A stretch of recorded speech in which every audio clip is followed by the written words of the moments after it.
ನಮಸ್ಕಾರ, ಸಿಟಿವಿ ನ್ಯೂಸ್ಗೆ ಸ್ವಾಗತ. ನಾನು ನಿರಂಜನ್ ಬಿ ವಿದಾಸ್. ಮೊದಲಿಗೆ ಮುಖ್ಯಾಂಶಗಳು. ಚಿಕ್ಕಬಳ್ಳಾಪುರ ಕಾಂಗ್ರೆಸ್ನಲ್ಲಿ ಬಣ ರಾಜಕೀಯ, ಉಡುಗೊರೆ ರಾದ್ದಾಂತ ಜೋರು. ಬಾಗೇಪಲ್ಲಿ ಪುರಸಭೆಯಿಂದ ಪ್ಲಾಸ್ಟಿಕ್ ವಿರುದ್ಧ ಸಮರ, 100 ಕೆಜಿ ಪ್ಲಾಸ್ಟಿಕ್ ವಶಕ್ಕೆ. ಮುದ್ದೇನಹಳ್ಳಿಯಲ್ಲಿ ಉಚಿತ ಹೃದಯ ಚಿಕಿತ್ಸೆ, ಜನವರಿ 1ರಿಂದ ಕಾರ್ಡಿಯೋ ಆರಂಭ. ಆಮೆಗತಿಯಲ್ಲಿ ಸಾಗುತ್ತಿರುವ ಬಾಗೇಪಲ್ಲಿ ಒಳಚರಂಡಿ ಕಾಮಗಾರಿ, ಶಾಸಕರಿಂದ ತರಾಟೆ. ವಾರ್ತೆಗಳ ವಿವರ. ಲೋಕಸಭಾ ಚುನಾವಣೆಗೆ ಇನ್ನೇನು ಕೆಲವೇ ದಿನಗಳಿವೆ. ಪ್ರಮುಖ ರಾಜಕೀಯ ಪಕ್ಷಗಳಾದ ಕಾಂಗ್ರೆಸ್ ಮತ್ತು ಬಿಜೆಪಿಯಲ್ಲಿ ಈಗಾಗಲೇ ಚುನಾವಣಾ ಕಾವು ಏರತೊಡಗಿದೆ. ಅಭ್ಯರ್ಥಿಗಳ ಘೋಷಣೆಗೂ ಮೊದಲೇ ಚಿಕ್ಕಬಳ್ಳಾಪುರ ಜಿಲ್ಲಾ ಕಾಂಗ್ರೆಸ್ನಲ್ಲಿ ಬಣ ರಾಜಕೀಯ ಆರಂಭವಾಗಿರುವ ಸೂಚನೆಗಳು ಗೋಚರಿಸುತ್ತಿವೆ. ಇನ್ನು ಚಿಕ್ಕಬಳ್ಳಾಪುರ ಲೋಕಸಭಾ ಕ್ಷೇತ್ರದಲ್ಲಿ ಬಣ ರಾಜಕೀಯ ಮತ್ತು ಉಡುಗೊರೆ ಹಂಚಿರುವ ಬಗ್ಗೆ ರಕ್ಷಾ ರಾಮಯ್ಯ ಅವರನ್ನ ದೂರವಾಣಿಯಲ್ಲಿ ಸಿಟಿವಿ ನ್ಯೂಸ್ ಸಂಪರ್ಕಿಸಿದ್ದು, ನಮ್ಮೊಂದಿಗೆ ಶ್ರಮಿಸುತ್ತಿರುವ ನಾಯಕರು ಮತ್ತು ಕಾರ್ಯಕರ್ತರಿಗೆ ಪ್ರೀತಿಯಿಂದ ಉಡುಗೊರೆ ನೀಡಿರುವುದಾಗಿ ತಿಳಿಸಿದ್ದಾರೆ. ಆಡಳಿತಾರೂಢ ಪಕ್ಷವಾಗಿರುವ ಕಾರಣ ಹೆಚ್ಚು ಸ್ಥಾನ ಗೆಲ್ಲಲೇಬೇಕಾದ ಅನಿವಾರ್ಯತೆಗೆ ಕಾಂಗ್ರೆಸ್ ಸಿಲುಕಿದೆ. ಇನ್ನು ಕಳೆದ ಚುನಾವಣೆಯಲ್ಲಿ ಇರುವ ಒಟ್ಟು 28 ಸ್ಥಾನಗಳಲ್ಲಿ 25ರಲ್ಲಿ ಗೆದ್ದು ಬೀಗಿದ್ದ ಬಿಜೆಪಿ ಅಷ್ಟನ್ನಾದರೂ ಉಳಿಸಿಕೊಳ್ಳಬೇಕಾದ ಅನಿವಾರ್ಯತೆಗೆ ಸಿಲುಕಿದೆ. ಉಭಯ ಪಕ್ಷಗಳ ರಾಜ್ಯ ನಾಯಕರು ತಮ್ಮ ಶಕ್ತಿ ಪ್ರದರ್ಶನಕ್ಕೆ ಸಿದ್ಧವಾಗುತ್ತಿದ್ದರೆ, ಚಿಕ್ಕಬಳ್ಳಾಪುರದಲ್ಲಿ ಮಾತ್ರ ಟಿಕೆಟ್ ಕಿತ್ತಾಟ ತಾರಕಕ್ಕೇರಿದೆ. ಚಿಕ್ಕಬಳ್ಳಾಪುರ ಲೋಕಸಭಾ ಕ್ಷೇತ್ರದಲ್ಲಿ ಕಾಂಗ್ರೆಸ್ ಟಿಕೆಟ್ಗೆ ಭಾರೀ ಪೈಪೋಟಿಯೇ ನಡೆದಿದೆ.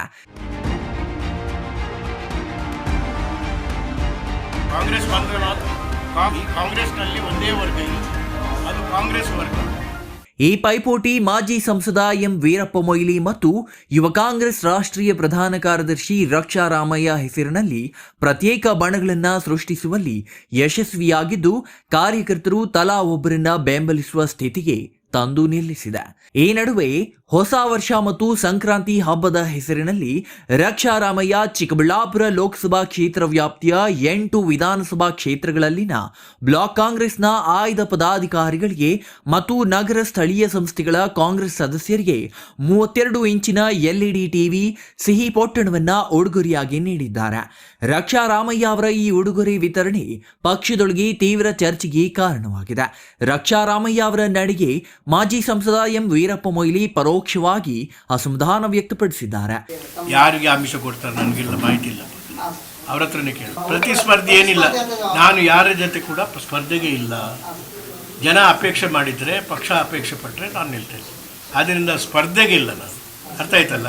ಮತ್ತು ಕಾಂಗ್ರೆಸ್ ಕಾರ್ಯಕರ್ತರಿಗೆ, ಕಾಂಗ್ರೆಸ್ ಆಫೀಸ್ ಬ್ಯಾರರ್ಸ್ಗೆ ಲಂಚ ಕೊಟ್ಟು ಟಿಕೆಟ್ ಪಡ್ಕೊಳ್ಬೇಕಾದಂಥ ಒಂದು ನನ್ನ 55 ವರ್ಷದ ರಾಜಕೀಯ ಇತಿಹಾಸದಲ್ಲಿ ಇಲ್ಲಿವರೆಗೆ ಆ ದುರ್ಗತಿ ಬರಲಿಲ್ಲ. ಇನ್ನೂ ಆ ದಾರಿಗೆ ವಾಮ ಮಾರ್ಗಕ್ಕೆ ನಾನು ಕೇಳಲಿಲ್ಲ, ಕೇಳುವುದೂ ಇಲ್ಲ. ಪಕ್ಷ ಏನು ಕ್ಷೇತ್ರದ ಜನ ಮತದಾರರು, ನಮ್ಮ ಕಾಂಗ್ರೆಸ್ ಕಾರ್ಯಕರ್ತರು, ಪದಾಧಿಕಾರಿಗಳು ಏನು ಹೇಳ್ತಾರೆ ಅವರು ಒತ್ತಾಯ ಮಾಡ್ತಾ ಇದ್ದಾರೆ. ಆ ಒತ್ತಾಯ ಪ್ರಕಾರ ಕೇಂದ್ರ ನಮ್ಮ AICC ನಿರ್ಣಯ ತಗೊಳ್ತಾರೆ. ಆದರೆ ಎಲ್ಲ ಕಾಂಗ್ರೆಸ್ಸಿನ ಕಾರ್ಯಕರ್ತರು, ಪದಾಧಿಕಾರಿಗಳು 100ಕ್ಕೆ 97% ಅಲ್ಲಿ ಇವರೇ ಹೇಳಿದ್ದಾರೆ. ನಮ್ಮ ಜಮೀರ್ ಅಂತೇಳಿ ವೀಕ್ಷಕರು, ಸಚಿವರು ಹೇಳಿದ್ದಾರೆ, ಜನರು ಹೇಳಿದ್ದಾರೆ. ಅವರ ಪ್ರಕಾರ ನಾನು ಇನ್ಫ್ಲುಯೆನ್ಸ್ ಮಾಡಲಿಕ್ಕೆ ಹೋಗಲಿಲ್ಲ ಪದಾಧಿಕಾರಿಗಳನ್ನು, ಕಾಂಗ್ರೆಸ್ ಕಾರ್ಯಕರ್ತರನ್ನು. ಅವರು ಹೇಳಿದ್ದಾರೆ. ಆ ಪ್ರಕಾರ ಏನು ನಿರ್ಣಯ ಮಾಡ್ತಾರೆ ಅದಕ್ಕೆ ನಾನು ಬಂದೆ. ಯಾವ ಹೋರಾಟನೂ ಆಗಲಿಲ್ಲ. ಈಗ ನೋಡಿ ಇದು ನಿಮ್ಮ ಇಲ್ಲಿಲ್ಲ ಕೇಳಿ, ಅದೆಲ್ಲ ಪೂರ್ತಿ ಕೇಳಿಸೋದಿಲ್ಲ. ನೀವು ಕೇಳಿ ನಮ್ಮನ್ನು ಕೇಳಿ. ನೀವು ಹೇಳಿದ ಭಾಷಣ ಕೊಟ್ಟರೆ ನಾನು ಕೇಳ್ತೇನೆ, ಪ್ರಶ್ನೆ ಕೇಳಬೇಕು. ಈಗ ಕೇಳಪ್ಪ ಇಲ್ಲಿ ಏನಂತ ಹೇಳಿದ್ರೆ, ಇಲ್ಲಿ ಸ್ಪರ್ಧೆ ಇಲ್ಲ ಅಂತೇಳಿ ಹೇಳಿಬಿಟ್ಟಿದೆ. ಯಾರ ಜೊತೆನೂ ನಾನು ಅಭ್ಯರ್ಥಿಯಾಗಿ ಪ್ರತಿಸ್ಪರ್ಧಿ ಅಲ್ಲ. ಆ ಸ್ಪರ್ಧೆಯಲ್ಲಿ ಕಣದಲ್ಲಿ ನಾನು ಇಲ್ಲ. ಈಗ ನಾವು ಪಕ್ಷದ ಅಪೇಕ್ಷೆ ಪ್ರಕಾರ ನಾನು ಕೆಲಸ ಮಾಡೋದು. ಕೇಂದ್ರದ ಏನು ಚುನಾವಣೆ ನಿರ್ಣಯ ತಗೊಂಡು ಆ ಪ್ರಕಾರ ನಾನು ಬದ್ಧನಿದ್ದೇನೆ. ಮೊನ್ನೆ ಯಾಕಂತ ಹೇಳಿದರೆ ಅದಕ್ಕೊಂದು ವೇದಿಕೆ ಇರ್ತದೆ. ದಾರಿಯಲ್ಲೆಲ್ಲ ಹೇಳುವವರೆಲ್ಲ ಅಲ್ಲಿ ಟಿಕೆಟ್ ಕೊಡಬೇಕು ಅಂತೇಳಿ ಕೊಡಲಿಕ್ಕೆ ಹೋಗೋದಿಲ್ಲ. ಅದಕ್ಕೆ ಒಂದು ವೇದಿಕೆ ಅಂದರೆ KPCCಯಲ್ಲಿ ಜಮೀರ್ ಅವರು ಒಂದು ಮೀಟಿಂಗ್ ಕರೆದಿದ್ರು. ಎಲ್ಲ ನಮ್ಮ ಪದಾಧಿಕಾರಿಗಳು, ಶಾಸಕರು ಎಲ್ಲರದ್ದು ವೇದಿಕೆ. ಅವರೇ ಸ್ಪಷ್ಟವಾಗಿ ಹೇಳಿದ್ದಾರೆ, ಒಬ್ಬರು ಇಬ್ಬರು ಬಿಟ್ಟರೆ ಎಲ್ಲರೂ ಕೂಡ ವೀರಪ್ಪ ಮೊಯ್ಲಿ ಅವರಿಗೆ ಬೆಂಬಲ ಕೊಡ್ತಾರೆ ಅಂತ ಹೇಳಿದ ಮೇಲೆ ಅವ್ರ ಹೆಸರು ಹೇಳಿಲ್ಲ. ಆದ್ರಿಂದ ಅದೇ ವೇದಿಕೆ ಆ ವೇದಿಕೆಗೆ ನಾನು ತಲೆಬಾಗ್ತೇನೆ, ಪಕ್ಷ ಕೂಡ ತಲೆಬಾಗ್ತದೆ. ಆದ್ರಿಂದ ಇದರಲ್ಲಿ ಊಹಾಪೋಹಗಳಿಗೆ ಅವಕಾಶ ಇಲ್ಲ. ನೀವು ಕೇಳಿದ ಪ್ರಶ್ನೆಗಳಿಗೆ ಇದೇ ಉತ್ತರ. ಇದಕ್ಕೆ ಸುಮ್ಮನೆ ಆಯ್ಕೆ ಮುಖಂಡರಿಗೆ ಟಿವಿ ಉಡುಗೊರೆ ನೀಡಲಾಗಿದೆ ಎನ್ನಲಾಗಿದೆ. ಇದು ಕಾಂಗ್ರೆಸ್ನಲ್ಲಿ ತೀವ್ರ ವಿವಾದವನ್ನೇ ಎಬ್ಬಿಸಿದೆ. ಸರ್, ಚಿಕ್ಕಬಳ್ಳಾಪುರ ಲೋಕಸಭಾ ಕ್ಷೇತ್ರದ 8 ವಿಧಾನಸಭಾ ಕ್ಷೇತ್ರಗಳಲ್ಲಿ ಬ್ಲಾಕ್ ಕಾಂಗ್ರೆಸ್ನ ಮುಖಂಡರಿಗೆ ನೀವು ಉಡುಗೊರೆ ಹಂಚಿದ್ದೀರಿ ಅನ್ನೋ ಒಂದು ಮಾತು ಕೇಳಿ ಬಂದಿದೆ ಸರ್. ಇದಕ್ಕೆ ನಿಮ್ಮ ಸ್ಪಷ್ಟನೆ ಕೇಳೋದಕ್ಕೆ. ನಮ್ಮ ಕಾಂಗ್ರೆಸ್ ಕುಟುಂಬದವ್ರಿಗೆ ಪ್ರೀತಿಯಿಂದ ಒಂದು ನ್ಯೂ ಇಯರ್ ಗಿಫ್ಟ್ ಕೊಟ್ಟಿರೋದು ನಾವು. ಸ್ವೀಟ್ ಬಾಕ್ಸ್ ಒಂದು ಗಿಫ್ಟ್ ಕೊಟ್ಟಿರೋದು ನಾವು. ನಮ್ಮ ಪಕ್ಷದವ್ರಿಗೆ ಅಂದ್ರೆ ನಮ್ಮ ಜೊತೆ ಇರೋರಿಗೆ ಪ್ರೀತಿಯಿಂದ ಕೊಟ್ಟಿರೋದು ನಾವು.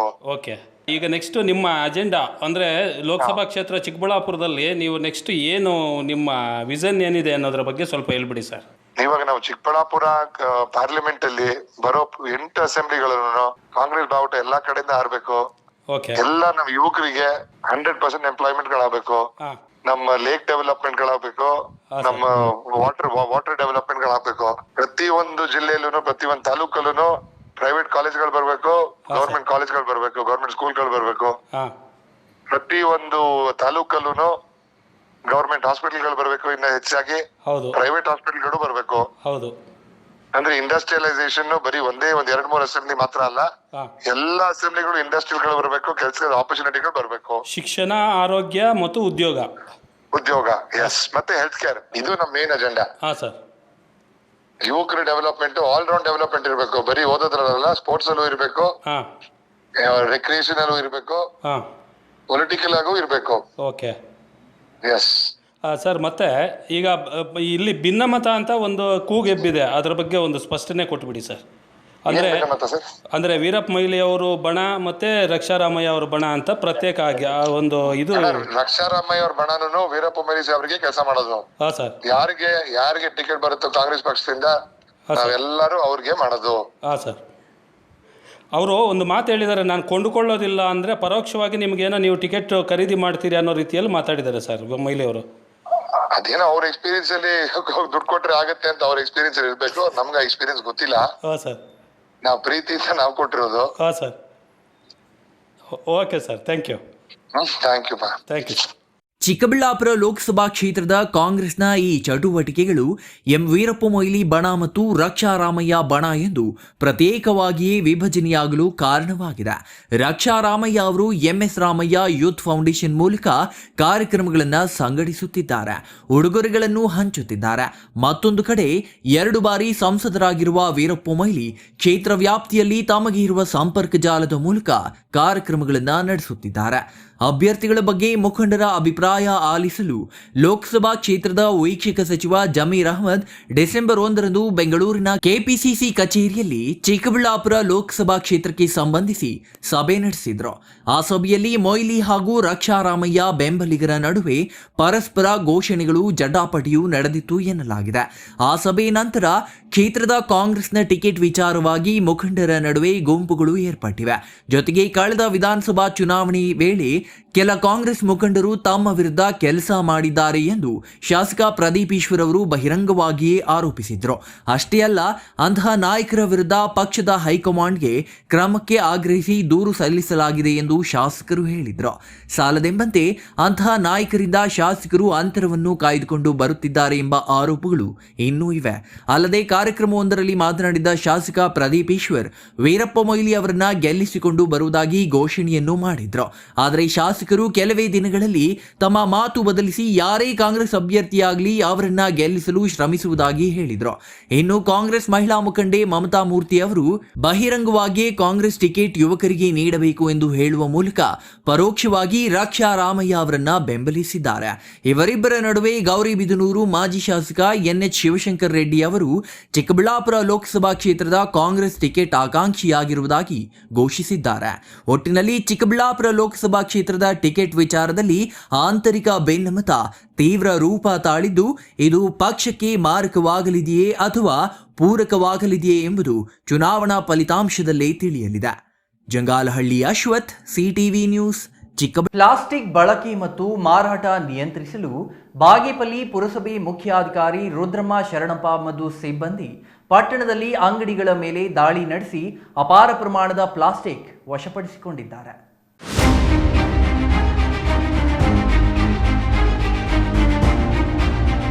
ಬಾಗೇಪಲ್ಲಿ ಪಟ್ಟಣದಲ್ಲಿ ನಿರಂತರವಾಗಿ ನಡೆಯುತ್ತಿರುವ ಪ್ಲಾಸ್ಟಿಕ್ ಬಳಕೆ ಮತ್ತು ಮಾರಾಟವನ್ನು ತಡೆಯಲು ಅಧಿಕಾರಿಗಳು ಹಂತ ಹಂತವಾಗಿ ಪ್ಲಾಸ್ಟಿಕ್ ವಶಕ್ಕೆ ಪಡೆಯುವ ಜತೆಗೆ ದಂಡ ಪ್ರಯೋಗಕ್ಕೂ ಮುಂದಾಗಿದ್ದಾರೆ.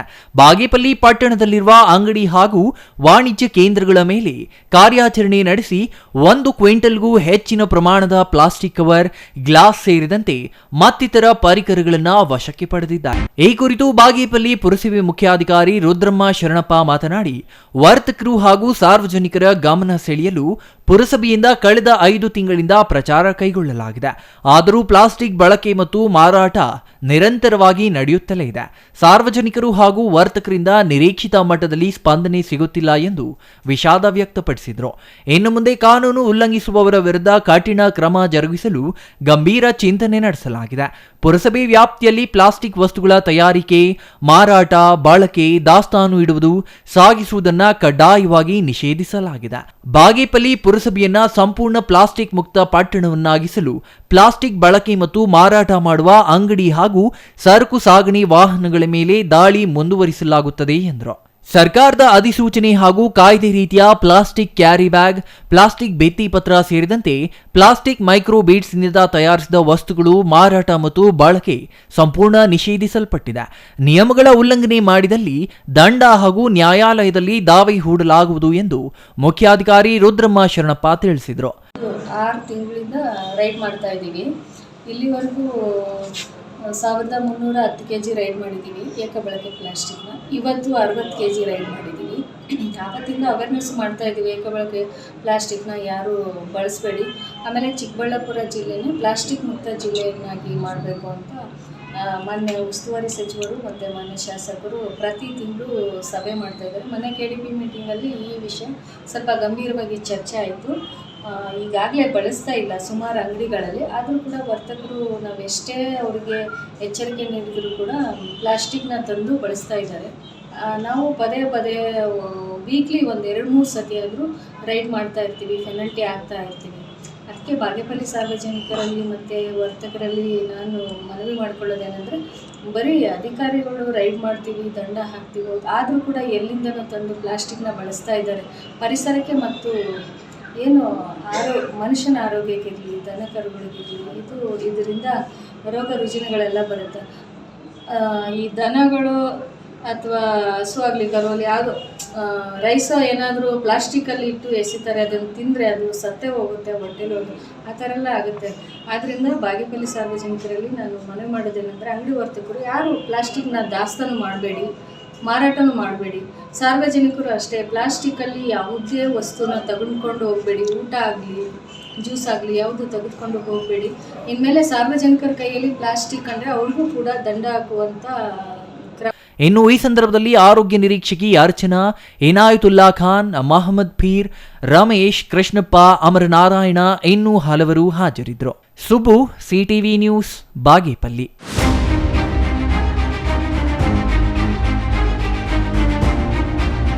ಮುದ್ದೇನಹಳ್ಳಿಯ ಶ್ರೀ ಸತ್ಯಸಾಯಿ ಸರಳ ಮೆಮೋರಿಯಲ್ ಆಸ್ಪತ್ರೆಯಲ್ಲಿ ಜನವರಿ 1ರಿಂದ ಎಲ್ಲ ರೀತಿಯ ಹೃದಯ ಸಂಬಂಧಿತ ರೋಗಗಳಿಗೆ ಉಚಿತವಾಗಿ ಶಸ್ತ್ರಚಿಕಿತ್ಸೆ ಸೇವೆಯನ್ನ ಆರಂಭಿಸುತ್ತಿದ್ದು, ರೋಗಿಗಳು ಉಚಿತ ಸೇವೆಯನ್ನ ಸದ್ಬಳಕೆ ಮಾಡಿಕೊಳ್ಳುವಂತೆ MSR ವೈದ್ಯಕೀಯ ಕಾಲೇಜಿನ ನಿರ್ದೇಶಕ ಡಾಕ್ಟರ್ ರಘುಪತಿ ತಿಳಿಸಿದರು.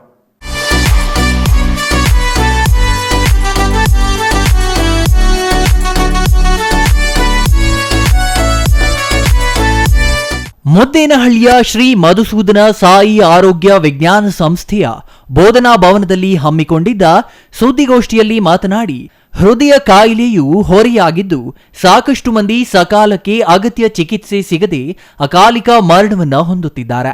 ಇದನ್ನು ಮನಗಂಡ ಸದ್ಗುರು ಮಧುಸೂದನ ಸಾಯಿಯವರು ಮುದ್ದೇನಹಳ್ಳಿಯಲ್ಲಿ ಸುಸಜ್ಜಿತ ಹೃದ್ರೋಗ, ಹೃದಯ ರಕ್ತನಾಳದ ಮತ್ತು ಎದೆಗೂಡಿನ ಉಚಿತ ಶಸ್ತ್ರಚಿಕಿತ್ಸಾ ಸೌಲಭ್ಯವನ್ನ ವಿಸ್ತರಿಸಿದ್ದಾರೆ ಎಂದರು. ಈಗಾಗಲೇ ವೈದ್ಯಕೀಯ ಕಾಲೇಜು ಬೋಧನಾ ಆಸ್ಪತ್ರೆಯಲ್ಲಿ ಸಂಪೂರ್ಣ ಉಚಿತ ಆರೋಗ್ಯ ಸೇವೆ ಒದಗಿಸುತ್ತಿದ್ದು, ಇದೀಗ ಜನವರಿ 1ರಿಂದ ಹೃದಯಕ್ಕೆ ಸಂಬಂಧಿಸಿದ ಶಸ್ತ್ರಚಿಕಿತ್ಸಾ ಸೌಲಭ್ಯ ಆರಂಭವಾಗಲಿದೆ. ಆಂಜಿಯೋಗ್ರಾಮ್ ಮತ್ತು ಬಲೂನ್ ಆಂಜಿಯೋಪ್ಲಾಸ್ಟಿ, ಸ್ಟೆಂಟ್ ಪ್ಲೇಸ್ಮೆಂಟ್ಗಳು, ಮಕ್ಕಳಲ್ಲಿ CHD ತಿದ್ದುಪಡಿ, ಹೃದಯ ಮತ್ತು ಎದೆಯ ಶಸ್ತ್ರಚಿಕಿತ್ಸೆಗಳು, ಓಪನ್ ಹಾರ್ಟ್ ಬೈಪಾಸ್ ಸರ್ಜರಿ ಸೇರಿ ಎಲ್ಲಾ ಸೇವೆಗಳು ಸಂಪೂರ್ಣವಾಗಿ ಉಚಿತವಾಗಿದೆ ಎಂದರು. ಶ್ರೀ ಸತ್ಯಸಾಯಿಬಾಬಾ ಆಶಯವನ್ನ ಸಕಾರಗೊಳಿಸಲು ಸದ್ಗುರು ಮಧುಸೂದನ ಸಾಯಿಯವರು ಶ್ರಮಿಸುತ್ತಿದ್ದು, ದೇಶದ 36 ವಿದ್ಯಾಸಂಸ್ಥೆಗಳನ್ನು ಆರಂಭಿಸಿದ್ದು 6 ರಿಂದ 7 ಸಾವಿರ ವಿದ್ಯಾರ್ಥಿಗಳಿಗೆ ಉಚಿತ ವಸತಿ ಸಹಿತ ಶಿಕ್ಷಣ ನೀಡಲಾಗುತ್ತಿದೆ. ಅಲ್ಲದೆ 5 ಸೂಪರ್ ಸ್ಪೆಷಾಲಿಟಿ ಆಸ್ಪತ್ರೆಗಳು, 5 ತಾಯಿ ಮಗು ಆಸ್ಪತ್ರೆಗಳು ಹಾಗೂ ವಿದೇಶಗಳಲ್ಲಿಯೂ 5 ಸೂಪರ್ ಸ್ಪೆಷಾಲಿಟಿ ಆಸ್ಪತ್ರೆಗಳನ್ನು ತೆರೆದು ಆರೋಗ್ಯ ಸೇವೆಯನ್ನ ಒದಗಿಸಲಾಗುತ್ತಿದೆ. ಅಲ್ಲದೆ 30 ಲಕ್ಷ ಮಕ್ಕಳಿಗೆ ಬೆಳಗಿನ ಉಪಹಾರವನ್ನು ನೀಡಲಾಗುತ್ತಿದೆ ಎಂದು ಮಾಹಿತಿ ನೀಡಿದರು. ಶ್ರೀ ಸತ್ಯಸಾಯಿ ಈಗಾಗಲೇ 4.86 ಲಕ್ಷ ರೋಗಿಗಳು ಉಚಿತ ಆರೋಗ್ಯ ಸೇವೆ ಒದಗಿಸಿದ್ದು, ಈ ಪೈಕಿ 8,000 ಶಸ್ತ್ರಚಿಕಿತ್ಸೆಗಳನ್ನ ಮಾಡಲಾಗಿದೆ. ನಿತ್ಯ 10 ರಿಂದ 15 ಹೆರಿಗೆಗಳು ಆಗುತ್ತಿದ್ದು 5,000 ಮಕ್ಕಳ ಜನನವಾಗಿದೆ ಎಂದು ಮಾಹಿತಿ ನೀಡಿದರು. ಅವರು ಇದೀಗ ದೇಶ ವಿದೇಶಗಳ ನುರಿತ ಅನುಭವಿ ವೈದ್ಯರಿಂದ ಹೃದಯ ಸಂಬಂಧಿತ ರೋಗಗಳಿಗೆ ಉಚಿತವಾಗಿ ಶಸ್ತ್ರಚಿಕಿತ್ಸೆಯ ಸೇವೆಯನ್ನ ಆರಂಭಿಸಲಾಗುತ್ತಿದೆ ಎಂದು ತಿಳಿಸಿದರು. ಇನ್ನು ಈ ವೇಳೆ doctor Satish Babu, doctor Anand Agarwal, SS Hiremath, doctor Naveen, doctor Pooja, doctor Pavan ಇನ್ನೂ ಹಲವರು ಹಾಜರಿದ್ದರು. Jangalahalli Ashwath, CTV news, Chikkaballapur. ಅಧಿಕಾರಿಗಳು ಮತ್ತು ಗುತ್ತಿಗೆದಾರರ ನಿರ್ಲಕ್ಷ್ಯದಿಂದ ಆಮೆ ವೇಗದಲ್ಲಿ ಸಾಗುತ್ತಿರುವ ಒಳಚರಂಡಿ ಕಾಮಗಾರಿಯನ್ನ 9 ತಿಂಗಳೊಳಗೆ ಮುಗಿಸಲು ಕಟ್ಟುನಿಟ್ಟಿನ ಸೂಚನೆಯನ್ನ ಅಧಿಕಾರಿಗಳಿಗೆ ನೀಡಲಾಗಿದೆ ಎಂದು ಶಾಸಕ SN ಸುಬ್ಬಾರೆಡ್ಡಿ ತಿಳಿಸಿದರು.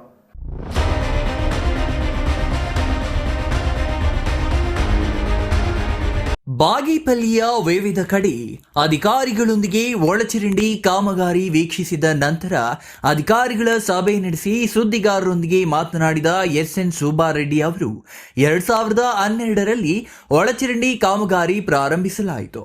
3 ಹಂತಗಳಲ್ಲಿ ಹಣ ಬಿಡುಗಡೆಯಾಗಿದ್ದು ಈವರೆಗೆ ಸುಮಾರು 51 ಕೋಟಿ ವೆಚ್ಚ ಮಾಡಲಾಗಿದೆ ಎಂದರು. ಅಧಿಕಾರಿಗಳು ಮತ್ತು ಗುತ್ತಿಗೆದಾರರ ನಿರ್ಲಕ್ಷ್ಯದಿಂದಾಗಿ ಕಾಮಗಾರಿ ಮಂದಗತಿಯಲ್ಲಿ ನಡೆದಿದೆ. ಅನೇಕ ಕಡೆ ಅತ್ಯಂತ ಕಳಪೆಯಾಗಿ ಕಾಮಗಾರಿ ಮಾಡಲಾಗಿದೆ. ಗುತ್ತಿಗೆದಾರರ ಮೂಗಿನ ನೇರಕ್ಕೆ ಕಾಮಗಾರಿ ನಡೆಸಿದ್ರೂ ಅಧಿಕಾರಿಗಳು ಕುಮ್ಮಕ್ಕಾಗಿ ಬಿಲ್ ಮಾಡಿದ್ದಾರೆ. ಕಠಿಣ ಸ್ಥಳಗಳಲ್ಲಿ ಕಾಮಗಾರಿಯನ್ನೇ ಮಾಡದೆ ಬಿಡಲಾಗಿದೆ.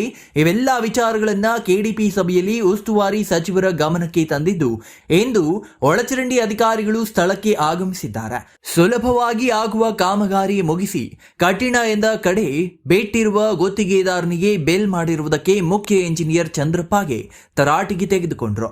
ಸಾರ್ವಜನಿಕರ ಹಣ ಈ ರೀತಿ ದುರುಪಯೋಗ ಪಡಿಸಿಕೊಂಡಿರುವುದು ಅಧಿಕಾರಿಗಳ ನಿರ್ಲಕ್ಷ್ಯದಿಂದಾಗಿಯೇ.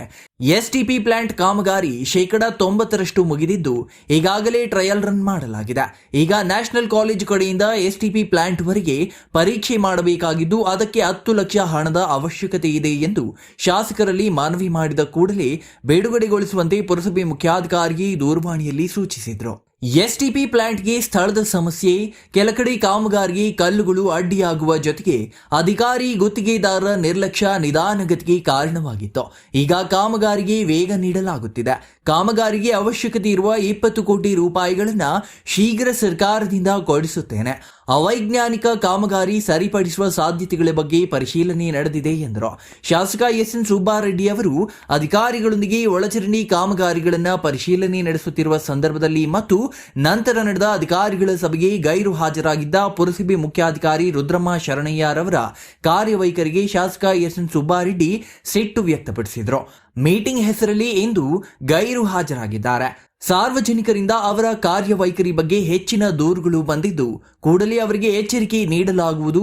ಸರಿಪಡಿಸಿಕೊಳ್ಳದಿದ್ದರೆ ಅವರ ಜಾಗಕ್ಕೆ ಮತ್ತೊಬ್ಬರನ್ನ ತರುವುದು ನನಗೆ ಗೊತ್ತಿದೆ ಎಂದು ಮುಖ್ಯಾಧಿಕಾರಿ ವಿರುದ್ಧ ತಮ್ಮ ಅಸಮಾಧಾನ ವ್ಯಕ್ತಪಡಿಸಿದರು. KDP ಮೀಟಿಂಗ್ ಅಲ್ಲಿ ಪ್ರಸ್ತಾಪ ಆಯಿತು ಬಾಗೇಪಲ್ಲಿ UGD ಬಗ್ಗೆ.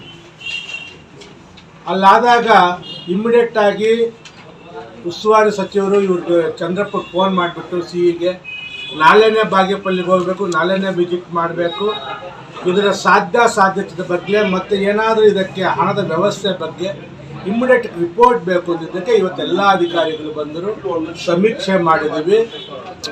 ಇದು ಮೊದಲಿನಿಂದಲೂ 2012ರಲ್ಲಿ ಪ್ರಾರಂಭ ಆಗುತ್ತೆ ಈ ಒಳಚರಂಡಿ. ಇದು ಆ STPಗೆ ಜಾಗ ಒದಗಿಸೋಕೆ ಸ್ವಲ್ಪ ನಿಧಾನ ಆದ್ದರಿಂದ ಅದು ಸ್ವಲ್ಪ ತಡ ಆಗುತ್ತೆ.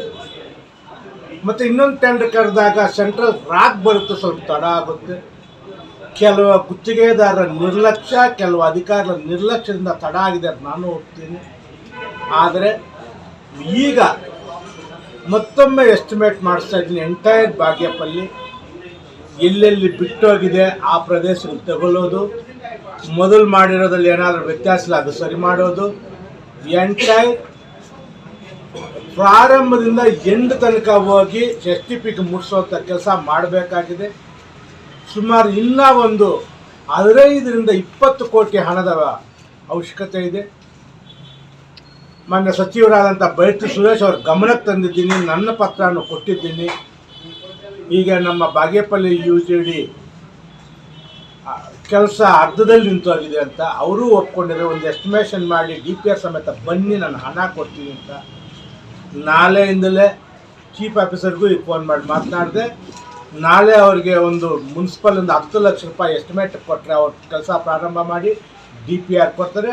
DPR ಕೊಟ್ಟ ತಕ್ಷಣ ಸರ್ಕಾರಕ್ಕೆ ಸಲ್ಲಿಸಿ ಹಣ ಬಿಡುಗಡೆ ಮಾಡಿ ಅತಿ ಬೇಗ, ಐ ಥಿಂಕ್ ನೀವು ಕೇಳ್ತಾ ಇರೋ ಪ್ರಕಾರ ನನಗೆ ಗೊತ್ತಿರೋ ಮಟ್ಟಿಗೆ ಇನ್ನೂ ಒಂದು 6ರಿಂದ 9 ತಿಂಗಳೊಳಗಡೆ ಈ ಕಾಮಗಾರಿ ಮುಗಿಸ್ತೀನಿ ಅಂತ ವಿಶ್ವಾಸ ನನಗಿದೆ. ಆ ಕೆಲಸ ನಾನು ಮಾಡ್ತೀನಿ. Subbu, CTV news, Bagepalli.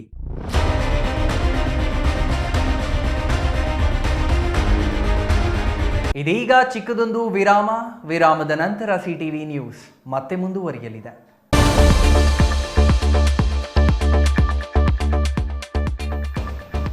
ನೀವು ಪತ್ರಕರ್ತರಾಗಬೇಕೇ? ಎಲ್ಲಿದೆ ಸುವರ್ಣಾವಕಾಶ.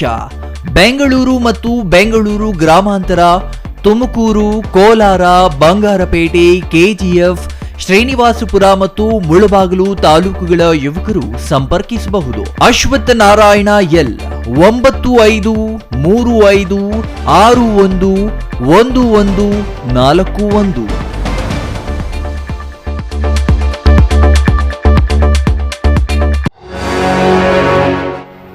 ಪ್ರಧಾನಿ ನರೇಂದ್ರ ಮೋದಿಜಿ ಹಾಗೂ ರೈಲ್ವೆ ಸಚಿವ ಅಶ್ವಿನಿ ವೈಷ್ಣವ್ ಅವರ ಮತ್ತೊಂದು ಸಾಧನೆ. ಪ್ರತಿನಿತ್ಯ ಚಿಕ್ಕಬಳ್ಳಾಪುರದಿಂದ ಬೆಂಗಳೂರಿಗೆ ಹೊರಡುವ ರೈಲುಗಳ ವೇಳಾಪಟ್ಟಿ. ಮುಂಜಾನೆ 5:10, ಬೆಳಗ್ಗೆ 8:35, ಬೆಳಗ್ಗೆ 10:10, ಸಂಜೆ 4 ಗಂಟೆ ಮತ್ತು ಸಂಜೆ 6:10.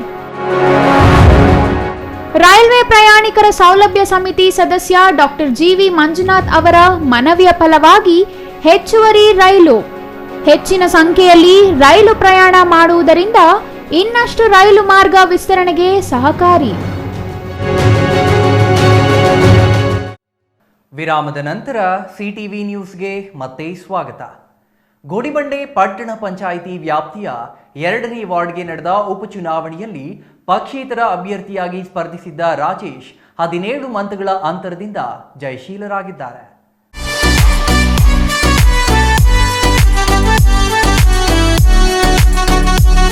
ಪಟ್ಟಣ ಪಂಚಾಯಿತಿ ವಾರ್ಡ್ ಸಂಖ್ಯೆ 2ರಲ್ಲಿ ನಡೆದ ಉಪಚುನಾವಣೆಯಲ್ಲಿ ಬಿಜೆಪಿಯಿಂದ ಸ್ಪರ್ಧಿಸಿದ್ದ ಮಮತಾ ಶ್ರೀಧರ್ 18 ಮತಗಳನ್ನ, ಕಾಂಗ್ರೆಸ್ ಪಕ್ಷದಿಂದ ಸ್ಪರ್ಧಿಸಿದ್ದ ಬುಲೆಟ್ ಶ್ರೀನಿವಾಸ್ 251 ಮತಗಳನ್ನ, ಪ್ರಾದೇಶಿಕ ಪಕ್ಷ JDSನಿಂದ ಸ್ಪರ್ಧಿಸಿದ್ದ ಶ್ರೀನಿವಾಸ್ R ಗಾಂಧಿ 50 ಮತಗಳನ್ನ ಹಾಗೂ ಪಕ್ಷೇತರ ಅಭ್ಯರ್ಥಿ ಲಕ್ಷ್ಮೀಕಾಂತಮ್ಮ 112 ಮತಗಳನ್ನ ಪಡೆದರೆ ವಿಜೇತ ಅಭ್ಯರ್ಥಿ ರಾಜೇಶ್ 268 ಮತ ಪಡೆಯುವ ಮೂಲಕ ತಮ್ಮ ಪ್ರತಿಸ್ಪರ್ಧಿ ಕಾಂಗ್ರೆಸ್ ಪಕ್ಷದ ಅಭ್ಯರ್ಥಿ ಬುಲೆಟ್ ಶ್ರೀನಿವಾಸ್ಗಿಂತ 17 ಮತಗಳನ್ನು ಹೆಚ್ಚುವರಿಯಾಗಿ ಪಡೆದು ಜಯಶೀಲರಾಗಿದ್ದಾರೆ ಎಂದು ಚುನಾವಣಾಧಿಕಾರಿ ಅಮರನಾರಾಯಣ ರೆಡ್ಡಿ ಘೋಷಣೆ ಮಾಡಿದರು. ಮೊದಲನೇ ಅಭ್ಯರ್ಥಿಯಾದ ಮಮತಾ ಶ್ರೀಧರ್ ಅವರು 18 ಮತಗಳನ್ನು ಪಡೆದಿರ್ತಾರೆ. ಮತ್ತೆ ಎರಡನೇ ಅಭ್ಯರ್ಥಿಯಾದ ಬುಲೆಟ್ ಶ್ರೀನಿವಾಸ್ ಅವರು 251 ಮತಗಳನ್ನು ಪಡೆದಿರ್ತಾರೆ. ಮೂರನೇ ಅಭ್ಯರ್ಥಿಯಾದ R ಶ್ರೀನಿವಾಸರವರು 50 ಮತಗಳನ್ನು ಪಡೆದಿರ್ತಾರೆ. ಮತ್ತು ನಾಲ್ಕನೇ ಅಭ್ಯರ್ಥಿಯಾದ ರಾಜೇಶ್ ಗುಡಿಬಂಡೆರವರು 268 ಮತಗಳನ್ನು ಪಡೆದಿರ್ತಾರೆ. ಮತ್ತು ಐದನೇ ಅಭ್ಯರ್ಥಿಯಾದ ಲಕ್ಷ್ಮೀಕಾಂತಮ್ಮರವರು 112 ಮತಗಳನ್ನು ಪಡೆದಿರ್ತಾರೆ. ಮತ್ತು ನೋಟಾಗೆ 5 ಮತಗಳು ಲಭ್ಯ ಆಗಿದೆ. ಒಟ್ಟಾರೆ 704 ಮತಗಳು ಪೋಲಾಗಿತ್ತು. ಇದರಲ್ಲಿ ರಾಜೇಶ್ ಗುಡಿಬಂಡೆರವರು 268 ಮತಗಳನ್ನು ಪಡೆದು ಜಯಶಾಲರಾಗಿದ್ದಾರೆ ಎಂದು ನಾನು ಈ ಮೂಲಕ ಘೋಷಿಸುತ್ತೇನೆ. ಚುನಾವಣಾ ಅಧಿಕಾರಿಗಳಿಂದ ಪ್ರಮಾಣ ಪತ್ರ ಸ್ವೀಕರಿಸಿ ಮಾತನಾಡಿದ ವಿಜೇತ ಅಭ್ಯರ್ಥಿ ರಾಜೇಶ್, ಪಟ್ಟಣದ ಸರ್ವತೋಮುಖ ಅಭಿವೃದ್ಧಿಗೆ ಹಾಗೂ ವಾರ್ಡ್ನಲ್ಲಿರುವ ಮೂಲಭೂತ ಸಮಸ್ಯೆಗಳನ್ನು ಬಗೆಹರಿಸಲಾಗುವುದು ಎಂದು ತಿಳಿಸಿದರು. ಬೊಮ್ಮಗಾನಹಳ್ಳಿ ಮೋಹನ್ ಕುಮಾರ್, ಸಿಟಿವಿ ನ್ಯೂಸ್, ಗುಡಿಬಂಡೆ. ಅಯೋಧ್ಯೆಯಲ್ಲಿ ನಿರ್ಮಾಣವಾಗುತ್ತಿರುವ ಶ್ರೀರಾಮ ಮಂದಿರ ಭಾರತದ ದೈವ ಮಂದಿರವಾಗಲಿದ್ದು, ಶ್ರೀರಾಮನ ಜನ್ಮಸ್ಥಳದಲ್ಲಿ ರಾಮ ಮಂದಿರ ನಿರ್ಮಾಣವಾಗಬೇಕೆಂಬ ಹಿಂದೂಗಳ 500 ವರ್ಷದ ಕನಸು ಈಗ ನನಸಾಗುತ್ತಿದೆ. ಮನೆ ಮನೆಗೆ ಅಕ್ಷತೆ ನೀಡಿ ರಾಮ ಮಂದಿರ ಪ್ರತಿಷ್ಠಾಪನೆ ಅದ್ದೂರಿ ನಡೆಯಲಿ ಎಂದು ಯೋಜನಾ ಪ್ರಾಧಿಕಾರದ ಮಾಜಿ ಅಧ್ಯಕ್ಷ ಎಂಪಿ ಸತೀಶಾರಾಧ್ಯ ಹೇಳಿದರು.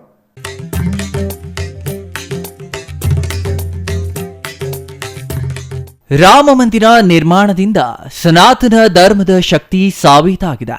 ಮಂದಿರ ನಿರ್ಮಾಣ ಕಾರ್ಯದ ಸಂದೇಶ ಪ್ರತಿಯೊಂದು ಮಾಸ್ತಿ ಹೋಬಳಿ ಜನತೆಗೆ ತಲುಪಬೇಕು ಮತ್ತು ಅಯೋಧ್ಯೆಯಿಂದ ಬಂದಿರುವ ಶ್ರದ್ಧತೆಯ ಅಕ್ಷತೆಯನ್ನ ಪ್ರತಿ ಕುಟುಂಬಕ್ಕೂ ತಲುಪಿಸಲು ಹಮ್ಮಿಕೊಂಡಿರುವ ಅಕ್ಷತಾ ವಿತರಣೆ ಅಭಿಯಾನ ಯಶಸ್ವಿಯಾಗಲಿ ಎಂದು ರಾಮನ ಭಕ್ತರು ಮಾಲೂರು ತಾಲೂಕಿನ ಮಾಸ್ತಿಯಲ್ಲಿ ಜನತೆ ಅದ್ದೂರಿ ಸ್ವಾಗತ ಮಾಡಿದರು. ಈ ಯೋಜನಾ ಪ್ರಾಧಿಕಾರದ ಮಾಜಿ ಅಧ್ಯಕ್ಷ ಎಂಪಿ ಸತೀಶಾರಾಧ್ಯ ಮಾತನಾಡಿ, ಅಯೋಧ್ಯೆಯಿಂದ ಬಂದಿರುವ ಶ್ರೀರಾಮ ಜನ್ಮಭೂಮಿ ಸೇವಾ ಟ್ರಸ್ಟ್ ವತಿಯಿಂದ ಅಕ್ಷತೆಯನ್ನ ಮಾಸ್ತಿ ಹೋಬಳಿಯ ಪ್ರತಿಯೊಂದು ಮನೆಗೆ ತಲುಪಿಸುವ ಯೋಜನೆ ಹಮ್ಮಿಕೊಂಡಿದೆ. ಜನವರಿ 1ರಿಂದ 15ರವರೆಗೆ ಮನೆ ಮನೆಗೆ ಅಕ್ಷತಾ ವಿತರಣೆ ಅಭಿಯಾನ ನಡೆಯಲಿದೆ ಎಂದರು. ಏನು ಈ ದಿವಸ ನಮ್ಮ ಮಾಸ್ತಿ ಹೋಬಳಿಯ ಮಂಡಳದಿಂದ ಮಾಸ್ತಿ ಗ್ರಾಮದ ಎಲ್ಲಾ ಹಿರಿಯರು ಮತ್ತು ಯುವಕರು ಸೇರಿ ಇವತ್ತು ಶ್ರೀರಾಮ ಜನ್ಮಭೂಮಿಯಲ್ಲಿ ಶ್ರೀರಾಮಚಂದ್ರ ಪ್ರತಿಷ್ಠಾಪನೆಯ ಪ್ರಯುಕ್ತ ಅಕ್ಷತೆ ಕಾಳು ಏನು ಬಂದಿದೆ ಅದನ್ನು ಪ್ರತಿಯೊಂದು ಮನೆ ಮನೆಗೂ ತಲುಪಿಸೋದ್ರ ಮುಖಾಂತರ ಮತ್ತು ಪ್ರತಿಯೊಂದು ನಮ್ಮ ಏನು ಹಿಂದೂಗಳ ಮನೆಗಳಿದೆ, ಸುಮಾರು ಒಂದು 11,000 ಮನೆಗಳಿದೆ ನಮ್ಮ ಮಾಸ್ತಿ ಹೋಬಳಿಯಲ್ಲಿ ಅನ್ನಕ್ಕಂಥ ಮಾಹಿತಿ ಇದೆ. ಪ್ರತಿಯೊಂದು ಮನೆ ಮನೆಗೂ ಒಂದು ಮಂತ್ರಾಕ್ಷತೆಯ ಕಾಳನ್ನು ಕಳಿಸ್ಕೊಡೋದ್ರ ಮುಖಾಂತರ ಹಾಗೂ ಅತ್ಯಂತ ಅದ್ದೂರಿಯಿಂದ ಇವತ್ತು ರಾಜ್ಯ ಬೀದಿ ಮೆರವಣಿಗೆಗಳನ್ನು ಮಾಡಲಾಯಿತು. ಈ ಒಂದು ಕಾರ್ಯಕ್ರಮವು ಬರುವಂತ ನಾಳೆ ಏನು 2ನೇ ತಾರೀಕು ಮತ್ತೆ ಒಂದು ಕಾರ್ಯಕ್ರಮವನ್ನು ಹಮ್ಮಿಕೊಂಡಿದ್ದೀರಿ. ಆ ಕಾರ್ಯಕ್ರಮ ಅತ್ಯಂತ ಯಶಸ್ಸಾಗಬೇಕು. ಸುಮಾರು 5 ಪಂಚಾಯಿತಿಗಳು ಸೇರುತ್ತೆ ನಮ್ಮ ಮಾಸ್ತಿ ಹೋಬಳಿಯಲ್ಲಿ. 5 ಪಂಚಾಯಿತಿಗಳಿಗೂ ಮಂತ್ರಾಕ್ಷತೆ ಕಾಳನ್ನ ಈಗಲಾಗಲೇ ತಲುಪಿಸಿದ್ದೀರಿ. ಈ ಸಂದರ್ಭದಲ್ಲಿ ಚಂದ್ರಪ್ಪ, ಗೋಪಾಲಗೌಡ, ಮುನಿಸ್ವಾಮಿ ಗೌಡ, ಮಾಸ್ತಿ ಶೇಖರ್, ಜನಾರ್ದನ್, ನಾಗೇಶ್ ಇನ್ನೂ ಹಲವರು ಹಾಜರಿದ್ದರು. MP Prakash, CTV news, Malur.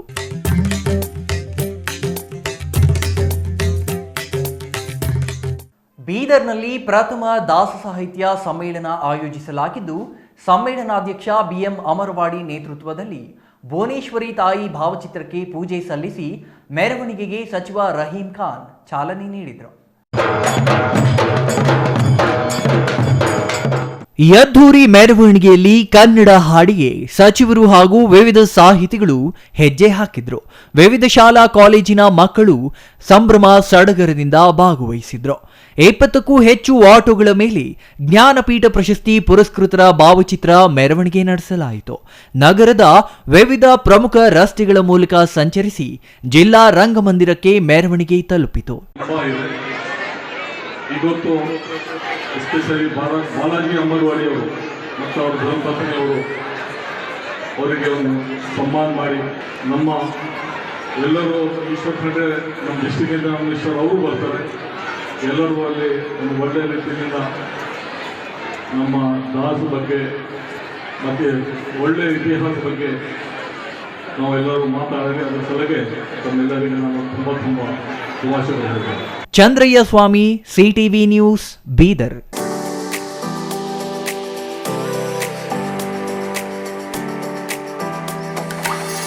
Bagepalli taluk Karave ಕಾರ್ಯಕರ್ತರು ರಾಜ್ಯಾಧ್ಯಕ್ಷ ಟಿಎ ನಾರಾಯಣಗೌಡ ಬಿಡುಗಡೆ ಆಗ್ರಹಿಸಿ ತಹಸೀಲ್ದಾರ್ ಪ್ರಶಾಂತ್ ಕೆ ಪಾಟೀಲ್ಗೆ ಮನವಿ ಸಲ್ಲಿಸಿದರು.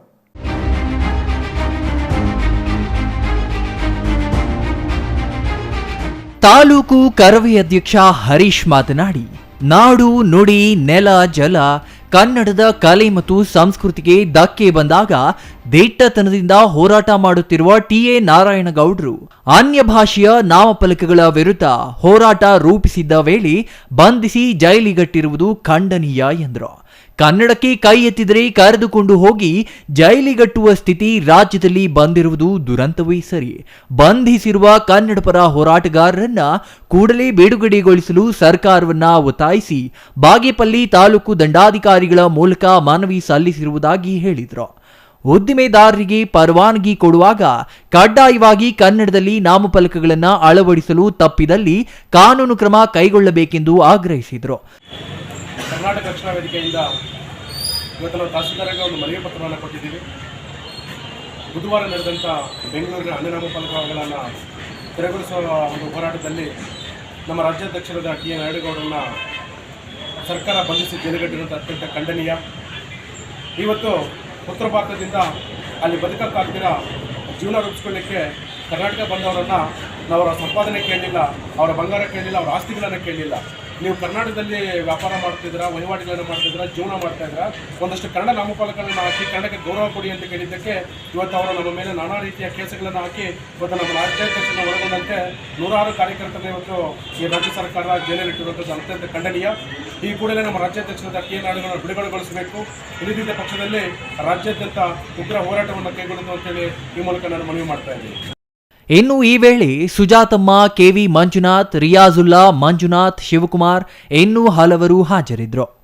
Subbu, CTV news, Bagepalli. ತಿಂಗಳಾನುಗಟ್ಟಲೆ ಹಗಲು ರಾತ್ರಿ ದುಡಿದು ಕೆಲಸ ಮಾಡಲಾಗಿದೆ. ಉಪಖಜಾನಾಧಿಕಾರಿಗಳ ಕಚೇರಿಯಲ್ಲಿ 26ನೇ ತಾರೀಕು ಬಿಲ್ ನೀಡಲಾಗಿದೆ.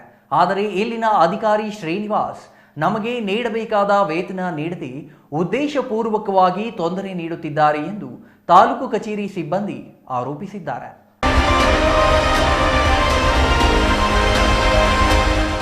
ಬಾಗೇಪಲ್ಲಿ ತಾಲೂಕು ಕಚೇರಿ ಆವರಣದಲ್ಲಿರುವ ಪತ್ರಾಂಕಿತ ಉಪಖಜಾನಾ ಅಧಿಕಾರಿಗಳ ಕಚೇರಿಯಲ್ಲಿ ರಾಜಸ್ವ ನಿರೀಕ್ಷಕರು, ಗ್ರಾಮದ ಲೆಕ್ಕಾಧಿಕಾರಿಗಳು, ಕಚೇರಿ ಸಿಬ್ಬಂದಿ ಸೇರಿ ಸುಮಾರು 45 ಜನರು ಕಚೇರಿಯಲ್ಲಿ ಕುಳಿತು ವೇತನ ನೀಡುವವರೆಗೂ ಕಚೇರಿ ಬಾಗಿಲಾಕಲು ಬಿಡುವುದಿಲ್ಲವೆಂದು ಪಟ್ಟು ಹಿಡಿದ ಅವರು ಉಪಖಜಾನಾ ಅಧಿಕಾರಿ ಶ್ರೀನಿವಾಸ್ ವಿರುದ್ಧ ಆಕ್ರೋಶ ವ್ಯಕ್ತಪಡಿಸಿದ್ದಾರೆ. ನಾನು ರೆವಿನ್ಯೂ ಇನ್ಸ್ಪೆಕ್ಟರ್ ಆಗಿದ್ದೀನಿ, ಪಾತ್ಮಳ್ಳಿ ಹೋಬಳಿ. ನಮಗೆ ಪ್ರತಿ ತಿಂಗಳು ಸಂಬಳ ಮಾಡೋದಕ್ಕೆ 25-26ನೇ ತಾರೀಕೆ ಬಿಲ್ ಪ್ರಿಪೇರ್ ಮಾಡಿ ನಮಗೆ ಟ್ರೆಜರಿ ಕಳಿಸ್ಕೊಡ್ತಾರೆ. ಆದರೂ ಕೂಡ ಈ ಸರ್ತಿ 30ನೇ ತಾರೀಕಾದರೂ ನಮಗೆ ಸಂಬಳ ಮಾಡಿಲ್ಲ. ನಮ್ಮ ಹಿಂದೆ ಕೊಟ್ಟಿರ್ತಕ್ಕಂಥ ನಿನ್ನೆ ಬಿಲ್ ಕೊಟ್ಟಿರ್ತಕ್ಕಂಥ ಬೇರೆ ಡಿಪಾರ್ಟ್ಮೆಂಟ್ನದು ಅವ್ರದ್ದಾಗಿದೆ, ನಮ್ಮದಾಗಿಲ್ಲ. ಉದ್ದೇಶಪೂರ್ವಕವಾಗಿ ನಮಗೆ ಸಹಾಯ ಮಾಡ್ತಾ ಇದ್ದಾರೆ ಅಂತ ಹೇಳ್ಬಿಟ್ಟು ನಾವು ಮಾಡ್ತಾಯಿದ್ವಿ. ನಾವು ಬೆಳಗ್ಗೆ ಬಂದು ರಿಕ್ವೆಸ್ಟ್ ಕೂಡ ಮಾಡ್ಕೊಂಡಿದ್ವಿ ಟ್ರೆಜರಿ ಆಫೀಸರ್ನ, ನಮ್ಗೆ ಸ್ಯಾಲ್ರಿ ಮಾಡಿಕೊಡಿ, ಜನವರಿ 1ನೇ ತಾರೀಕಿದೆ, ನಾಳೆ ಭಾನುವಾರ ಇದೆ, ಮತ್ತು ನಮಗೆ ತೊಂದರೆ ಆಗುತ್ತೆ ಅಂತ ಹೇಳ್ಬಿಟ್ಟು, ನಮಗೂ ಮಕ್ಕಳಿಗೂ ಹೆಂಡತಿ ಮಕ್ಕಳು ಇರ್ತಾರೆ, ನಮಗೂ ಕಷ್ಟಗಳಿರುತ್ತೆ, ಮಾಡಿಕೊಡಿ ಅಂತ ಹೇಳ್ಬಿಟ್ಟು ರಿಕ್ವೆಸ್ಟ್ ಮಾಡ್ಕೊಂಡಿದ್ವಿ. ಆದರೂ ಕೂಡ ಟ್ರೆಜರಿ ಆಫೀಸರು ನಮ್ಮ ಮನವಿಗೆ ಯಾವುದೋ ಒಂದು ಇದು ಮಾಡ್ತಾರೆ, ಹೊರಟೋಗ್ಬಿಟ್ಟಿದ್ದಾರೆ ಅವರು. ನಾವು ಬಂದು ಆವಾಗಲೇ ಅವ್ರ ಹತ್ರ ಕೇಳ್ಕೊಂಡ್ವಿ, ಬಹಳಷ್ಟು ಹಲವಾರು ಬಾರಿ ಅವ್ರ ಹತ್ರ ರಿಕ್ವೆಸ್ಟ್ ಮಾಡ್ಕೊಂಡ್ವಿ, ಬೇರೆ ಬೇರೆ ರೀತಿ ಕೂಡ. ಆದರೂ ಕೂಡ ನಾನು ಮಾಡೋದಿಲ್ಲ, ನಾನು ಸೋಮವಾರನೇ ಮಾಡೋದು ಅನ್ನೋ ಒಂದು ಧೋರಣೆಯಲ್ಲಿ ಅವರು ಮಾತಾಡ್ತಾ ಇದ್ದಾರೆ. ಈ ಸಂದರ್ಭದಲ್ಲಿ ವೇಣುಗೋಪಾಲ್, ಶ್ರೀನಿವಾಸ್, ಅನಿಲ್ ಕುಮಾರ್, ಈಶ್ವರ್, ಶ್ರೀನಾಥ್, ರಾಜಸ್ವ ನಿರೀಕ್ಷಕರು, ಎಲ್ಲಾ ಗ್ರಾಮದ ಲೆಕ್ಕಾಧಿಕಾರಿಗಳು, ಕಚೇರಿ ಸಿಬ್ಬಂದಿ ಹಾಗೂ ಗ್ರಾಮದ ಸಹಾಯಕರ ಸಂಘದ ಅಧ್ಯಕ್ಷರು ಸಿ ನರಸಿಂಹಪ್ಪ ಸಾಥ್ ನೀಡಿರುತ್ತಾರೆ. Subbu, CTV news, Bagepalli. ಇದೀಗ ಚಿಕ್ಕದೊಂದು ವಿರಾಮದ ನಂತರ ಸಿಟಿವಿ ನ್ಯೂಸ್ ಮತ್ತೆ ಮುಂದುವರಿಯಲಿದೆ.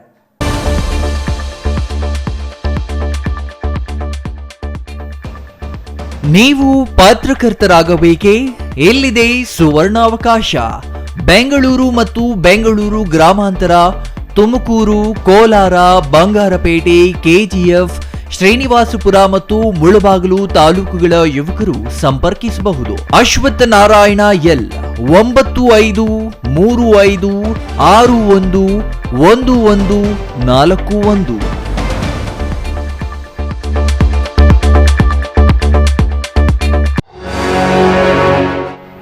ಪ್ರಧಾನಿ ನರೇಂದ್ರ ಮೋದಿಜಿ ಹಾಗೂ ರೈಲ್ವೆ ಸಚಿವ ಅಶ್ವಿನಿ ವೈಷ್ಣವ್ ಅವರ ಮತ್ತೊಂದು ಸಾಧನೆ. ಪ್ರತಿನಿತ್ಯ ಚಿಕ್ಕಬಳ್ಳಾಪುರದಿಂದ ಬೆಂಗಳೂರಿಗೆ ಹೊರಡುವ ರೈಲುಗಳ ವೇಳಾಪಟ್ಟಿ. ಮುಂಜಾನೆ 5:10, ಬೆಳಗ್ಗೆ 8:35, ಬೆಳಗ್ಗೆ 10:10, ಸಂಜೆ 4 ಗಂಟೆ ಮತ್ತು ಸಂಜೆ 6:10.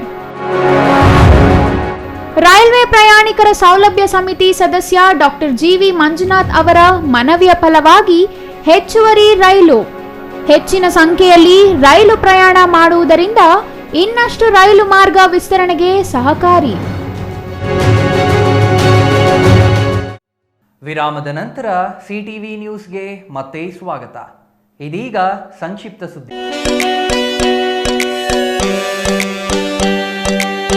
ಅರಸೀಕೆರೆ ನಗರದ ಕುವೆಂಪು ವೃತ್ತದಲ್ಲಿ ಕರ್ನಾಟಕ ರಕ್ಷಣಾ ವೇದಿಕೆಯಿಂದ ಇಂದು ಕುವೆಂಪು ಜನ್ಮದಿನದ ಅಂಗವಾಗಿ ಕನ್ನಡಾಂಬೆಯ ಭಾವಚಿತ್ರಕ್ಕೆ ಪೂಜೆ ಸಲ್ಲಿಸಿ ಕುವೆಂಪು ಅವರ ಭಾವಚಿತ್ರಕ್ಕೆ ಪುಷ್ಪಾರ್ಚನೆ ಮಾಡಿ ಕನ್ನಡ ಧ್ವಜಾರೋಹಣ ನೆರವೇರಿಸಲಾಯಿತು. ಕರವೇ ತಾಲೂಕು ಅಧ್ಯಕ್ಷ ಹೇಮಂತ್ ಕುಮಾರ್, ನಗರ ಅಧ್ಯಕ್ಷ ಕಿರಣ್ ಕುಮಾರ್, ಮಾಜಿ ಶಾಸಕ ಎಎಸ್ ಬಸವರಾಜ್ ಮಾತನಾಡಿದರು. ಕರವೇ ತಾಲೂಕು ಮಹಿಳಾ ಅಧ್ಯಕ್ಷೆ ಕಮಲಮ್ಮ, ನಗರಾಧ್ಯಕ್ಷೆ ರುಕ್ಮಿಣಿ, ಕಾರ್ಯದರ್ಶಿ ರವಿಶಂಕರ್ ಹಾಜರಿದ್ದರು.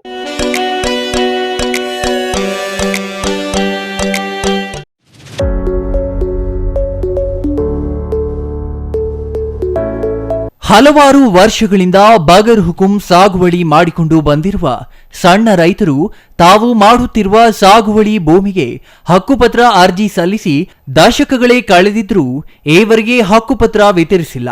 ಇದಕ್ಕೆ ಜನಪ್ರತಿನಿಧಿಗಳ ಹಾಗೂ ಅಧಿಕಾರಿಗಳ ವಿಳಂಬ ನೀತಿ ಕಾರಣ ಎಂದು ಕರ್ನಾಟಕ ಭೂ ಹಕ್ಕುದಾರರ ವೇದಿಕೆ ಸಂಯೋಜಕಿ ಸೌಭಾಗ್ಯಮ್ಮ ತಿಳಿಸಿದರು. ಪತ್ರಕರ್ತರ ಭವನದಲ್ಲಿ ಕರೆದಿದ್ದ ಸುದ್ದಿಗೋಷ್ಠಿಯಲ್ಲಿ ಮಾತನಾಡಿದ ಅವರು, ಸಂಸ್ಥೆ ಕಳೆದ 20 ವರ್ಷಗಳಿಂದ ಸಣ್ಣ ರೈತರ ಪರ ಹೋರಾಟ ನಡೆಸುತ್ತಿದ್ದು, ಹಲವಾರು ರೈತರಿಗೆ ಉಳುವವನಿಗೆ ಭೂಮಿ ಯೋಜನೆಯಲ್ಲಿ ಭೂಮಿ ಮಂಜೂರು ಮಾಡಿಸಿಕೊಡಲಾಗಿದೆ. ಸಾವಿರಾರು ಜನ ಅರ್ಜಿ ಸಲ್ಲಿಸಿಕೊಂಡು ಹಕ್ಕುಪತ್ರಕ್ಕಾಗಿ ಕಾಯುತ್ತಿದ್ದಾರೆ. ಹಿಂದಿನ ಸರ್ಕಾರದ ಶಾಸಕರು ಮತ್ತು ಈಗ ಆಯ್ಕೆಯಾಗಿರುವ ಶಾಸಕರಿಗೂ ಅರ್ಜಿಗಳನ್ನು ನೀಡಿ ಹಲವಾರು ವರ್ಷಗಳಿಂದ ನೆನೆಗುದಿಗೆ ಬಿದ್ದಿರುವ ಫಾರಂ 51 ಮತ್ತು 58ನೇ ಅರ್ಜಿಗಳನ್ನು ವಿಲೇವಾರಿ ಮಾಡಿಸುವಂತೆ ಮನವಿ ಮಾಡಲಾಗಿದೆ ಎಂದರು. ಈ ವೇಳೆ ಅಸಾಢ ಸಂಸ್ಥೆ ಸದಸ್ಯ ಬಾಲಗಂಗಾಧರ್, ಸದಸ್ಯರು ರಾಮಾಂಜಿನಪ್ಪ, ರಾಜಣ್ಣ, ಮಂಜುನಾಥ್ ಇತರರು ಹಾಜರಿದ್ದರು.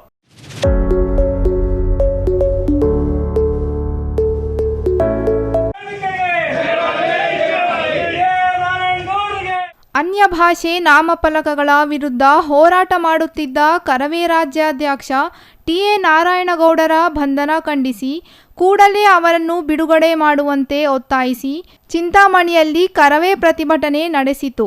ಚಿಂತಾಮಣಿಯಲ್ಲಿ ಕರವೇ ಪದಾಧಿಕಾರಿಗಳು ತಾಲೂಕು ಕಚೇರಿಗೆ ಮುತ್ತಿಗೆ ಹಾಕಿ ಸರ್ಕಾರದ ವಿರುದ್ಧ ಧಿಕ್ಕಾರ ಕೂಗಿ ಪ್ರತಿಭಟನೆ ಮಾಡಿ ತಹಸೀಲ್ದಾರ್ ಸುದರ್ಶನ್ ಯಾದವ್ಗೆ ಮನವಿ ಸಲ್ಲಿಸಿದರು. ಕರ್ನಾಟಕ ರಕ್ಷಣಾ ವೇದಿಕೆ ಚಿಂತಾಮಣಿ ತಾಲೂಕು ಚಿಕ್ಕಬಳ್ಳಾಪುರ ಜಿಲ್ಲೆ ಕಡೆಯಿಂದ ಕರ್ನಾಟಕ ರಕ್ಷಣಾ ವೇದಿಕೆಯ ರಾಜ್ಯಾಧ್ಯಕ್ಷರಾದ ಟಿ.ಎ. ನಾರಾಯಣಗೌಡರನ್ನ ಈ ಮನವಿ ಪತ್ರವನ್ನು ಸಂಬಂಧಪಟ್ಟ ಜಿಲ್ಲಾಧಿಕಾರಿ ಮುಖಾಂತರ ಸರ್ಕಾರಕ್ಕೆ ಪ್ರಾಮಾಣಿಕವಾಗಿ ಪ್ರಯತ್ನ ಮಾಡಲಾಗುತ್ತದೆ. ಪ್ರತಿಭಟನೆಯಲ್ಲಿ ತಾಲೂಕು ಅಧ್ಯಕ್ಷ ವಿ.ಎಂ. ನಾರಾಯಣಸ್ವಾಮಿ, ನಗರ ಘಟಕ ಅಧ್ಯಕ್ಷ ಶಬೀರ್ ಅಹಮದ್, ಮಂಜುನಾಥ್, ನಂದೀಶ್, ಮಂಜುನಾಥ್, ರಾಮಕೃಷ್ಣ, ಅಮರ್ನಾಥ್ ಹಾಜರಿದ್ದರು.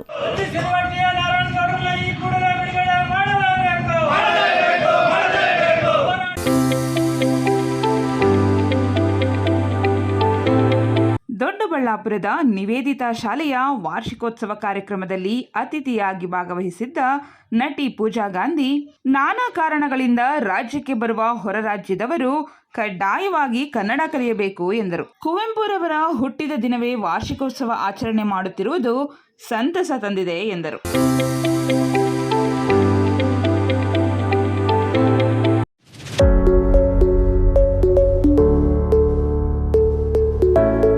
ಪ್ರತಿಷ್ಠಿತ ವಾಣಿಜ್ಯ ಮಾಲ್ಗಳಲ್ಲಿ ಗ್ರಾಹಕರಿಗೆ ನೀಡುವ ರಸೀದಿಗಳಲ್ಲಿಯೂ ಕನ್ನಡ ಭಾಷೆ ಬಳಸಬೇಕೆಂದು ಆಗ್ರಹಿಸಿ ಕರವೆಯಿಂದ ಡಿಮಾರ್ಟ್ ಮುಂಭಾಗ ಪ್ರತಿಭಟನೆ ಮಾಡಲಾಯಿತು. ರಾಜ್ಯ ಘಟಕದ ಅಧ್ಯಕ್ಷ ಬಿ.ಎಸ್. ಚಂದ್ರಶೇಖರ್ ಮಾತನಾಡಿದರು. ಈ ವೇಳೆ ಸ್ಥಳಕ್ಕೆ ಆಗಮಿಸಿದ ಪೊಲೀಸ್ ಅಧಿಕಾರಿಗಳು ಹಾಗೂ ಪ್ರತಿಭಟನಾ ನಿರತ ಕಾರ್ಯಕರ್ತರ ನಡುವೆ ಮಾತಿನ ಚಕಮಕಿ ನಡೆಯಿತು. ಕೊನೆಗೆ ಪರಿಸ್ಥಿತಿ ತಿಳಿಗೊಳಿಸಲು ಪ್ರತಿಭಟನಾ ನಿರತ ಕಾರ್ಯಕರ್ತರನ್ನ ಬಂಧನಕ್ಕೊಳಪಡಿಸಿ ಪೊಲೀಸ್ ಠಾಣೆಗೆ ಕರೆದೊಯ್ದರು. ಬಳಿಕ ತಾಲೂಕು ದಂಡಾಧಿಕಾರಿಗಳ ಮುಂದೆ ಹಾಜರುಪಡಿಸಿ ನಂತರ ಬಿಡುಗಡೆ ಮಾಡಲಾಯಿತು.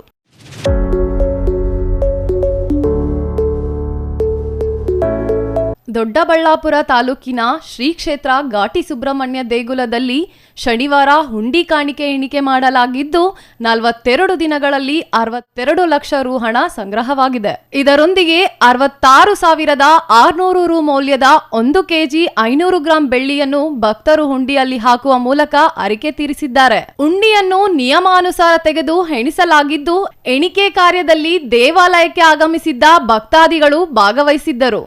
ಈ ವೇಳೆ ದೇವಾಲಯದ ಕಾರ್ಯನಿರ್ವಾಹಕ ಅಧಿಕಾರಿ ನಾಗರಾಜು, ಮುಜರಾಯಿ ಇಲಾಖೆ ತಹಸೀಲ್ದಾರ್ ಜೆ ಹೇಮಾವತಿ, ಪ್ರಧಾನ ಅರ್ಚಕ ನಾಗೇಂದ್ರ ಶರ್ಮಾ, ಸಿಬ್ಬಂದಿ ನಂಜಪ್ಪ ಇನ್ನೂ ಹಲವರು ಹಾಜರಿದ್ದರು.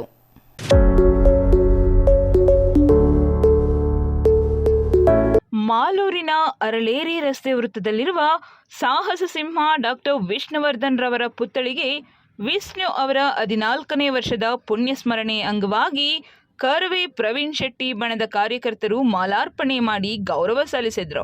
ಇನ್ನು ಈ ಸಂದರ್ಭದಲ್ಲಿ ಕರವೇ ತಾಲೂಕು ಅಧ್ಯಕ್ಷ Shivaranarayana Swamy, SM Raju, PM Krishnappa, K Munikrishnappa, ಮಹಿಳಾ ಅಧ್ಯಕ್ಷೆ ಅಮರಾವತಿ, ನಾರಾಯಣ ಸ್ವಾಮಿ, ರಾಮಕೃಷ್ಣಪ್ಪ ಮತ್ತಿತರರು ಹಾಜರಿದ್ದರು.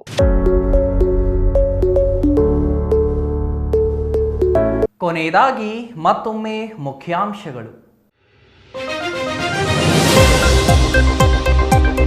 ಚಿಕ್ಕಬಳ್ಳಾಪುರ ಕಾಂಗ್ರೆಸ್ನಲ್ಲಿ ಬಣ ರಾಜಕೀಯ, ಉಡುಗೊರೆ ರಾದ್ದಾಂತ ಜೋರು. ಬಾಗೇಪಲ್ಲಿ ಪುರಸಭೆಯಿಂದ ಪ್ಲಾಸ್ಟಿಕ್ ವಿರುದ್ಧ ಸಮರ, 100 ಕೆಜಿ ಪ್ಲಾಸ್ಟಿಕ್ ವಶಕ್ಕೆ.